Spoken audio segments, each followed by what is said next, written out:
Hi అండి అందరికీ. నేను మీ హారిక జైపాల్. ఈరోజు ఇంకో కొత్త ఇంట్రెస్టింగ్ న్యూస్తో మేము ముందుకు వచ్చాను. అది కూడా ఇందిరమ్మ ఇండ్ల గురించి అన్నమాట. అయితే వాళ్ళు ఒక్కొక్క నియోజకవర్గానికి 3,500 ఇళ్ళ చొప్పున మంజూరు చేయాలని చెప్పేసి ఫస్ట్ విడతలో 71,000 మందికి ఇల్లు మంజూరైనట్టు చెప్పారు.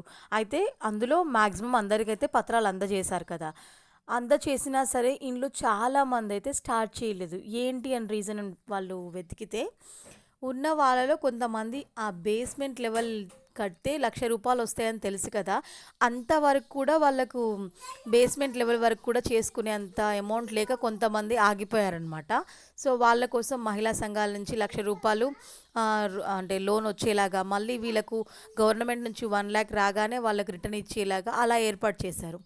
ఇలా అన్ని ఫెసిలిటీస్ కల్పించినా సరే ఇప్పటి వరకు ఒక 1300 మంది మాత్రమే కంప్లీట్‌గా అంటే బేస్మెంట్ లెవెల్ వరకు కంప్లీట్ చేశారు. అసలు ఎందుకు కంప్లీట్ చేయట్లేరు? వీళ్ళ ప్రాబ్లమ్ ఏంటి అని చెప్పేసి ఆరా తీయగా మళ్ళీ కొంతమంది అంటే వీళ్ళ అర్హులు కాదు అని చెప్పేసి కంప్లైంట్స్ వస్తున్నాయన్నమాట. వాళ్ళిచ్చిన లిస్ట్ మీద. ఏంటి అని చెప్పేసి వీళ్ళెందుకు స్టార్ట్ చేయట్లేదు అని చెప్పేసి అధికారులు మళ్ళీ ఏంటి మ్యాటర్ అని తెలుసుకోవడానికి ప్రయత్నం చేసినప్పుడు ఆల్రెడీ ఇండ్లు ఉన్న వాళ్ళకే ఇల్లు మంజూరు అవ్వడం వల్ల వాళ్ళు డిలే చేస్తూ పక్కన పెట్టేశారనమాట. సో వచ్చిన కంప్లైంట్స్ కూడా ఇల్లు ఉన్న వాళ్ళకే మీరు మంజూరు చేశారు అని చెప్పారు.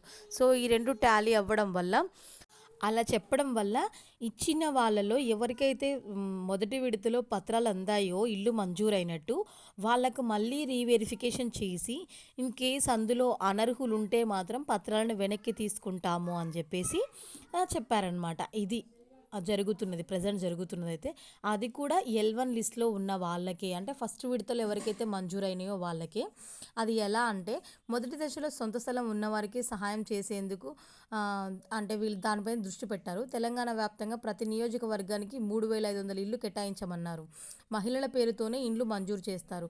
దారిద్ర్య రేఖ కింద ఉన్నవారు, రేషన్ కార్డు ఉన్నవారు ఈ పథకానికి అర్హులు. గుడిసెలు, మట్టి గోడలు, తాత్కాలిక ఇండ్లలో నివసించేవారు సైతం దరఖాస్తు చేసుకోవచ్చు. ప్రజాపాలన, గ్రామ సభల్లో ఈ పథకం కోసం దరఖాస్తు చేసుకోవచ్చు.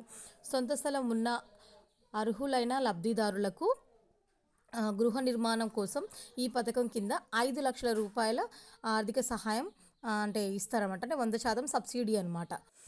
ఈ పథకం కింద నిర్మించే ఇండ్లు కనీసం 400 చదరపు అడుగులు ఉండాలి. ప్రతి ఇంట్లో ఆర్సీసీ పైకప్పు, వంటగది, మరుగుదొడ్డి తప్పనిసరిగా నిర్మించాలి. అదే ఏసాం అంటే ఏసాం, రేకులు వేసుకుంటాం అలా కాకుండా వాళ్ళు చెప్పినట్టు ఆర్సీసీ అంటే కాంక్రీట్ మొత్తం అంటే లైక్ స్లాబ్ లాగా వేసి ఉండాలి కంపల్సరీ అని చెప్తున్నారు అనమాట.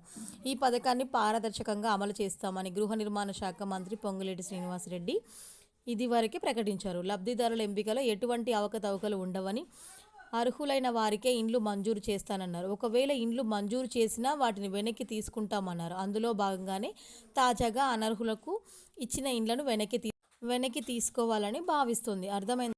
ఫస్ట్ లిస్ట్కి ఇన్ని హంగామాలు చేస్తున్నారు, ఇంకా సెకండ్ లిస్ట్ ఇవ్వాలి. దానికి ఒక జోక్ చెప్తా వినండి.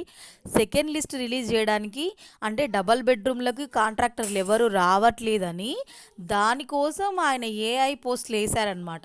ఆ అసిస్టెంట్ ఇంజనీర్ పోస్టులు వాళ్ళు అంటే ఎగ్జామ్ రాసి వాళ్ళ రిజల్ట్ వచ్చి వాళ్ళు జాయిన్ అయ్యి ట్రైనింగ్ తీసుకొని అప్పుడు ఆ ఇండ్లు పడితే అవి కడితే మనకి ఇస్తే అది ప్రజెంట్ అదే డబల్ బెడ్రూమ్ ఇండ్లు కంప్లీట్ చేయడానికి ఎవరు ముందుకు రావట్లేరు అని చెప్పేసి ఇంజనీర్ పోస్టులు వేస్తున్నాము అని చెప్పేసి రీసెంట్గా ఒక న్యూస్ వచ్చింది కదా.